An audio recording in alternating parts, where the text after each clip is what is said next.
My name is Liam, and I've always loved the Ottawas at 25. I'd spent countless weekends hiking and camping in the wilderness around Seattle, but none after host trips would compare to the life-changing weekend I spent with my best friend Alex last summer. Alex and I had been friends since college, where we met in an environmental science class.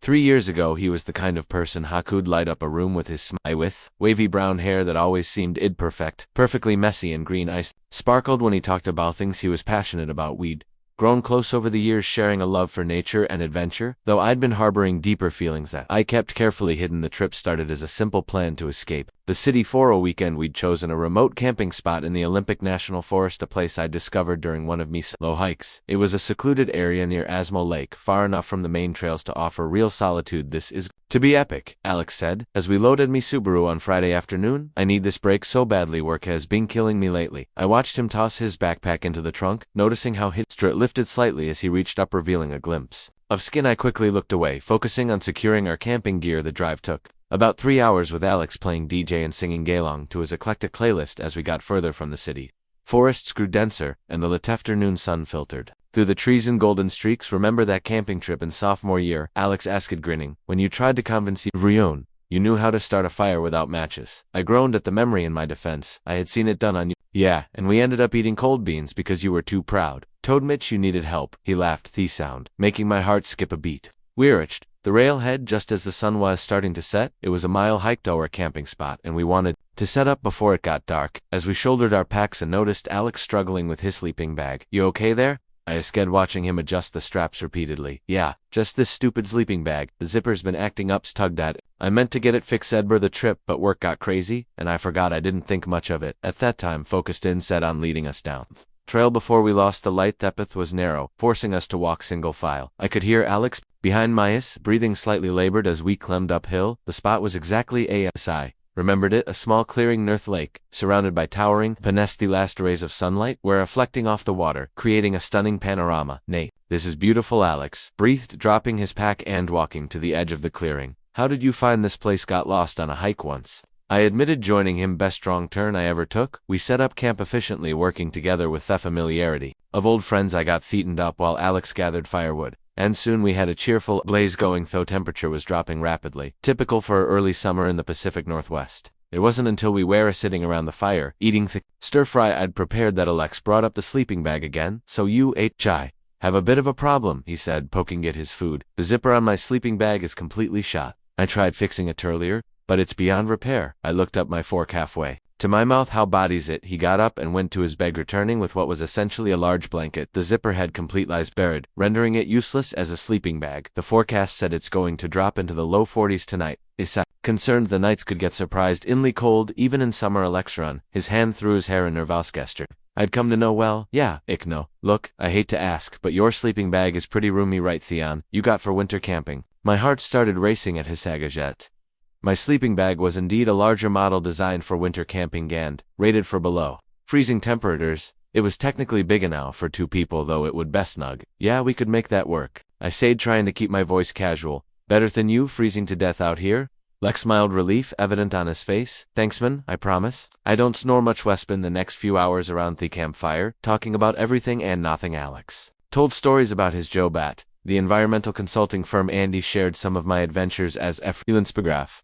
As the night grew darker and colder, I became increasingly aware of our impending sleeping arrangements. Toward midnight, the fire had burned down to embers, and the cold was becoming impossible to ignore. Alex shivered, pulling his jacket tighter around himself. "Should we call it a night?" he suggested, his breath visible in the cooler. I nodded, perhaps a bit too quickly. "Ye good idea. Let me just make sure everything's secure," while Alex used the portable camp light to find his way to the designated bathroom spot we'd chosen earlier. I did a final check of our campsite. My hands were shaking slightly as I stored our food in the bear-proof container, and I wasn't sure if it was from the cold or nervousness inside Thetan. I laid out my sleeping bag while Alex changed into his sleep clothes, a t-shirt and flannel pajama pants. I tried not to watch as he pulled his shirt over his head, but caught a glimpse of his toned back in the dim light of our lantern. "So, how do ya want to do this?" Alex asked, standing awkwardly by the tent entrance. "You can get in first," he suggested. "That way you'll be against the Anton wall and won't have to climb over him if you need to get up." He nodded and carefully slipped into the sleeping buggy, turned off the lantern, plunging us in the tow. Darkness broken only by the moonlight filtering through the tent fabric. Taking a deep breath, I joined Jim in the sleeping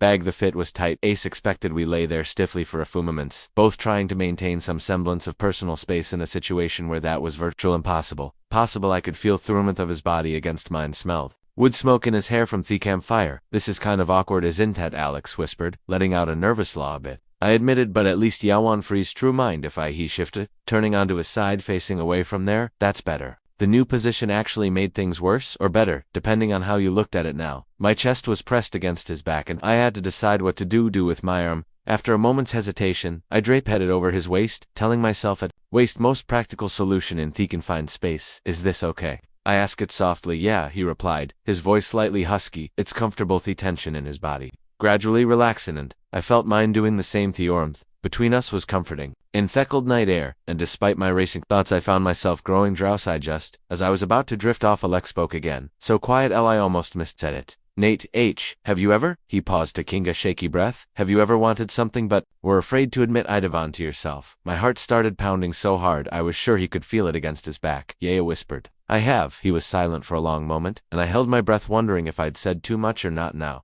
Then slowly, he moved his hand took over mine where it rested on his waist, turned between our fingers. The world seemed to stop in that moment. Alex's hand was warm against mine, his fingers fitting perfectly between my own knees. Rough as spoke, but I could feel his heart racing. To match my own, finally Alex shifted, turning over to face me in the cramped sleeping bag. Even in the dim moonlight, I could see the intensity in his eyes. Our faces were inches apart, sharing the same breath in the small space. Nate, he whispered, reaching up to touch my face hesitantly. I've been wanting to tell you something for a long time, but I was scared it would ruin everything. Me too, I admitted, my voice barely audible. I felt this way since that day you helped me with my photography project in the rain. Remember? He smiled, his thumb brushing along my jawline, when we got completely soaked trying to get the perfect shot of that waterfall. Yeah? I remember. That's when I first realized I was falling for you. The confession hung in the air between us. A moment before I closed the small distance and pressed my lips to his kiss was soft and tentative at first. Both of us still afraid of crossing a line we couldn't tongue cross, but then Alex's hand moved to the back of my neck, pulling me closer underneath. Hesitation disappeared. The sleeping bag rustled as we shifted closer, our bodies pressing together in the confined space. Alex's lips were warm and eager against mine, and I could taste a hint of marshmallows from our Olerchamores. My hand found its way under his shirt, exploring the warm skin of his back, feeling the subtle movement of his muscles. When we finally broke apart, both slightly breathless, Alex rested his spread against mine. I can't believe this is happening, he whispered. I've this so many times, but I never thought. Me neither, I said, running my fingers through his hair. I was so scared off losing you as a friend. He laughed softly. We're idiots, aren't we all? This time complete idiots, I agreed, pulling him in for another kiss. We spent the next hour trading kisses and quiet confessions, making up for lost time. Alex told me about how he'd realized his feelings during our weekly cafe meetups, how he'd catch himself staring when I was focused on editing photos. I admitted to deliberately planning more outdoor activities just to spend time with him, how I'd memorized the way his eyes crinkled when he really smiled. Eventually, exhaustion began to overtake us. Alex was tracing lazy patterns on my chest with his finger, his head tucked under my chin. What happened, Shin? We go back, he asked quietly, to their world. I tightened my arm around him. Whatever we want to happen. Ich know what I want to be with you properly. No. Like a dream I might wake up from at any moment, as if sensing my gaze. Alex's eyes fluttered open. He looked confused for a second, before his eyes met mine and a slow smile spread across his face. Morning, he murmured, stretching slightly but not moving. Away, so last night wasn't just an amazing dream. I smiled, running me fingers through his sleep. Tussly at here if it was we're having the summer dream. He propped himself up on one elbow, looking down at me with an expression that made my heart skip without warning, leaned down and kissed me. Morning breath be damned. The kiss was different from last night's, more confident, more asserting. I could get used to waking up like this, he said, when we finally broke apart, even with a hard ground and camping mat. Even with that, he laughed. Then his expression turned more serious, though I wouldn't mind trying it in a real bed sometime. The implication had my pulse quicken. My apartment's a lot closer to the city than yours, he suggested, trying to sound casual as date an invitation. His eyes sparkled with mischief. Maybe, but first I rolled Yusufa, pinning him beneath me in the sleeping bag we have all morning here in the tent. Alex's response was cut off by me lips finding his again. We spent the next hour exploring each other with increasingly bold touches and kisses, learning what made each other gasp. Inside the cramped space of the sleeping bag made everything more intimate, forcing us to stay close. Eventually, thick growing heat and our growling us to emerge from the tent. The morning was crisp and clear. The lake surfaced like glass in the early light, moved around each other as we prepared breakfast, stealing kisses and touches at every opportunity, unable to keep our hands to ourselves now that we could finally express our feelings free. You know what's funny? Alex sighed as we sat by the rekindled fire eating slightly burnt pancakes we'd managed to make. I almost didn't come on this trip. I looked at him in surprise. Really we not he. Poked at his pancakes with his fork. I thought it might be too hard banged alone with you for a whole weekend. I was afraid I might do something stupid, Andrew, in our friendship. Then my sleeping bag actually broke and I almost used it as an excuse to back out. I'm glad you didn't, I said, reaching over to take his on though. I'm starting to wonder if that sleeping bag was really broken or if you planned it. He laughed, squeezing me hand. I wish I was that clever. No, it really did break, but maybe it was fate's way of giving us a push we both needed. After breakfast, we decided to explore the area around the lake. The trail wasn't narrow, forcing us to walk single file, but now Alex would occasionally grab my hand to help me over fallen logs lingering longer than a set. We found a small waterfall feeding into the lake and stopped to take photos, though now instead of just landscape shots we took several of used together. My camera's timer capturing our first pictures as a couple near through waterfall. We found a sun-warmed rock large enough for both of us to sit, and Alex settled between my legs, leaning back against my chest as we watched the water cascade down the rocks. This feels so natural, he said, playing with my fingers where they rested on his stomach. Being with you like this, I was so worried it would be weird or awkward. I pressed a kiss to his neck, feeling him shiver slightly. I know what you mean, it's like everything's different. But also exactly the same different but the same, Alex repeated thoughtfully, like how I still want to tell you about every stupid thing that happens at work, but no, I also want to kiss you while I'm telling the stories. The afternoon passed in a peaceful blend of hiking, swimming in the surprisingly warm lake, and lung. About our future we talked about practical things, how we'd handle telling our friends, whether we should keep our relationship quiet at work initially, and more personal hopes and fears. My parents might take some time to adjust, Alex admitted as we lay on a blanket by the lake, his head resting on my chest. They're not unfriendly about the Chet Plus stuff, but they've always had this image of me settling down with Annie's a girl having kids. I ran my fingers through his hair soothingly. We can take it slow with them. There's no rush to tell anyone until we're ready. He lifted his head to look at me. What about your family? My sister already knows I'm gay, I said. She probably suspects how I feel about you. She's been teasing me about my obvious crush for months. Alex grinned. Really, what did she say? That I light up like a Christmas tree whenever your name comes up in conversation. I felt my cheeks heat up at admission. That's adorable, he said, leaning up to kiss me. What started as a playful peck quickly deepened into something more heated. Before I knew it, Alex had shifted to straddle my hips, his hand sliding under my t-shirt. Alex, I gasped as his lips found my neck. Worry kind of in the open here. He laughed. Against my skin, we're miles from any O'Neills, he murmured. But he pulled back slightly, his eyes dark with desire. Though maybe we should save this fortnight. The promise in his voice sent a shiver down my spine. Tonight, I agreed, pulling him down for one more kiss. Before we reluctantly separated as that day progressed, we found ourselves growing more comfortable with casual displays of affection when we cooked dinner together. Alex would wrap his arms around my waist from behind, resting his chin on my shoulder. Toe supervised my cooking while gathering firewood. I'd kept him watching me with a soft smile that made my heart flutter. That evening, sat by the fire, talking about our favorite memories together, now seeing them through the lens of our mutual attraction. The night grew colder, but we were prepared this time. Wrapped in a remember that time we got caught in that thunderstorm during the hiking trip last fall? Alex asked, tracing patterns on my palm with his finger when we had to take shelter in that old ranger station. How could I forget? I smiled at the memory. We were soaked to the bone. I wanted to kiss you so badly that day. He confessed. You looked so good with your hair all wet and messy, and we were standing so close. Why didn't you? He shrugged. Same reason you didn't, I guess. Too scared to risk what we had. I turned to face him, cupping his face in my hands. Well, we're not scared anymore, are we? His answer was to close the distance between us, his lips meeting mine in a kiss. Thathled all the passion we'd been holding back for so long. The blanket fell forgotten, as well as ourselves and each other. The crackling fire and the star-filled sky are only witnesses. Later that night, in the privacy of our tent, we made love for the first time. It was tender and passionate, filled with whisper adonphus and gentle touches. Our blanket together beside the flame bodies, moving together as if we'd donate this 1,000 times before. The sleeping bag that had brought us together became our sanctuary, containing us. Soft moans and declarations of love woke on Sunday morning to the patter of light rain on the tent canvas. Alex was curled against me, his arm draped possessively across my chest, our legs tangled together. The events of the previous night played through my mind, bringing a smile to my face. I can hear you thinking, Alex mumbled against me neck, his voice rough with sleep. I turned to kiss his forehead. Good thoughts, very good thoughts. He lifted his head, his hair adorably mused, and smiled at me with such affection it made me heartache. No regrets, none, I assured him, pulling him closer. Except maybe that waited so long to do this. We spent the morning in the tent, listening to their rain and trading lazy kisses, neither of us wanting to break the SP of our private world. Eventually, though, we knew had to pack up and head back to reality as we dismantled our campsite, working together with the same efficiency as always, but now with stellar kisses between tasks.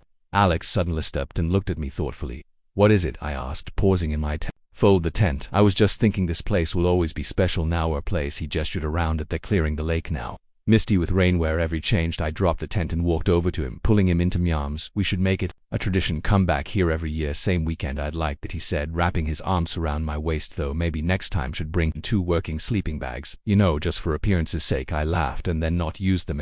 Grinned, kissing me quickly before returning to his packing the hike back to. The car was slower than our arrival, partly because of the rain slick trail, but mostly because we kept stopping tokies against trees or simply hold each other, reluctant to leave our sanctuary. As we loaded our gear into the car, Alex suddenly grabbed my hand. Wait, he said, pulling me back toward him. Before we go back, he pressed me against the car and kissed me deeply, his hands cradling my face. I melted into the kiss, my fingers gripping his wet jacket, drawing him closer. When we finally broke apart, both slightly breathless, he rested his forehead against mine. I love you, Nate. I think I have for a long time. I just didn't let myself admit it. My heart soared at his words. I love you too, he whispered back, meaning it with every fiber of my being. The drive back to Seattle was different from our journey out. Alex still played DJ, but now he held me hand over the center console, only letting go when I needed both hands for driving. We talked about everything and nothing, our plans for the week ahead. How would tell our friends what movie you'd watch on our first official date. Oswa approached the city, the familiar skyline coming into view. Alex squeezed me hand. You know what's funny, he said. I was so worried about going back to our world, but now I'm kind of excited. Yeah. I glanced at him, seeing my own happiness reflected in his face. Yeah, because now I get to do all the normal things we always do: coffee runs, movie nights, hiking trips, but I also get tokies you and hold you and fall asleep next to you. He brought our joint hands to his lips, kissing my knuckles. It's like getting to fall in love with my best friend all over again. I smile, feeling warmth spread through my chest. It's perfect.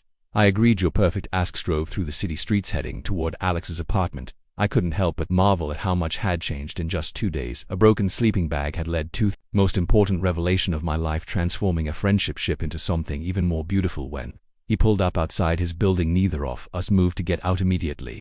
The rain had followed us back to the city, creating a cozy bubble. Us in the car. Stay tonight? Alex asked softly. I'm not ready to let you go yet. I leaned over and kissed him gently. Not ready to let you go either. Not tonight, not ever. As we carried his camping gear up to his apartment, stealing kisses in the elevator and lowing like teenagers, I knew with absolute certainty that this was just the beginning of our story. That broken sleeping bag hadn't just given us one magical weekend. It had given us a future together filled with promise and possibility. And somewhere in the Olympic National Forest, our little clearing by the lake waited for our return, ready to witness more chapters in a war love story in the years to come.